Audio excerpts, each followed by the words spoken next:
निगाहों से मत देखना, शक की निगाहों से ना देख तेरे अब वापस बोलना पड़ेगा। अपने दुश्मन को शक की निगाहों से ना देख, तेरा कातिल तो तेरा यार भी हो सकता है।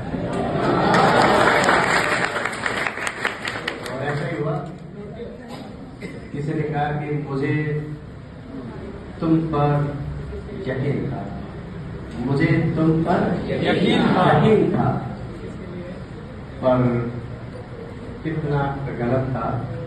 ऐसा ही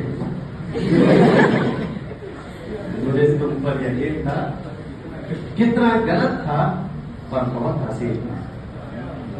ऐसा मुझे तुम पर यकीन था, कितना गलत था पर कितना हसीन था। बेचारा ऐसे ही कुछ कह रहा होगा, ऐसे ही कुछ मतलब उसके भी आ रही होगी। किसकी बात कर रहा हूं मैं? काला शोक की बात। काला शोक काले शोक में चला गया होगा।